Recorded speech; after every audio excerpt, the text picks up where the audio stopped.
ஆனால் என்னன்னா நானும் பார்த்துட்டு இருக்கேன், நீங்கள் என்னன்னா புது வெஹிக்கிள்லேயே சொல்லிட்டு இருக்கீங்க. இப்போ சில பேர்லாம் வந்து பழைய வெஹிக்கிள் வச்சிருப்பாங்க. ஸோ அதுக்கு ஏதாவது ஒன்று சொல்லுங்கண்ணா. கண்டிப்பாங்க. நம்மளது வந்து நியூ வெஹிக்கிள் மட்டும் இல்லைங்க. ம். ஓல்டு வெஹிக்கிளுக்கு ரொம்ப இம்பார்ட்டன்ட் குடுப்பேங்க. ஸோ எல்லாரும் நியூ வெஹிக்கிள் எடுக்க முடியாது. ஸோ பார்த்தீங்கன்னா, யூஸ்டு வெஹிக்கிள் எடுத்துட்டு வருவாங்க. ரொம்ப மோசமான நிலைமையில சீட் கவர் எல்லாம் வரும். அவங்களுக்கு நான் குடுக்குற ஆஃபர் கோயம்புத்தூர்ல யாரும் குடுக்க முடியாதுங்க. அப்படி என்னென்ன ஆஃபர் கொடுக்குறீங்க? எல்லாரும் கொடுக்குறதானே கொடுப்பாங்க.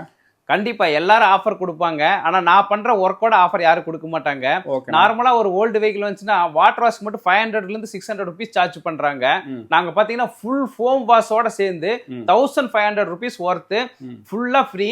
சீட் எல்லாம் ரிமூவ் பண்ணி ரெயில்ஸ் எல்லாம் கிளீன் பண்ணி அந்த ஒர்க் எங்கேயுமே கோயம்புத்தூர்ல பண்றது இல்ல. நீங்க காமிச்சிட்டீங்கன்னா நான் ஃப்ரீயா பண்ணி கொடுக்குறேன் நானு. ஓகேண்ணா. ஸோ சீட் கவர் ரிமூவ் பண்ணி இல்லை ரெயில்ஸ் கிளீன் பண்ணி உள்ள இன்டீரியர் எல்லாம் ஃபோம் வாஷ் பண்ணிட்டுங்க. சீட் கவர் பார்த்தீங்கன்னா 6800 ரூபீஸ்க்கு நான் ஃபுல்லாக ஆஃபரில் பண்ணி கொடுக்குறேங்க. நான் நீங்கள் எவ்வளோ மோசமாக கொண்டு வந்தீங்கனாலும் க்ளீன் பண்ணி நியூ வெஹிக்கிள் மாதிரி பண்ணி கொடுக்குறது என்னோட பொறுப்புங்க.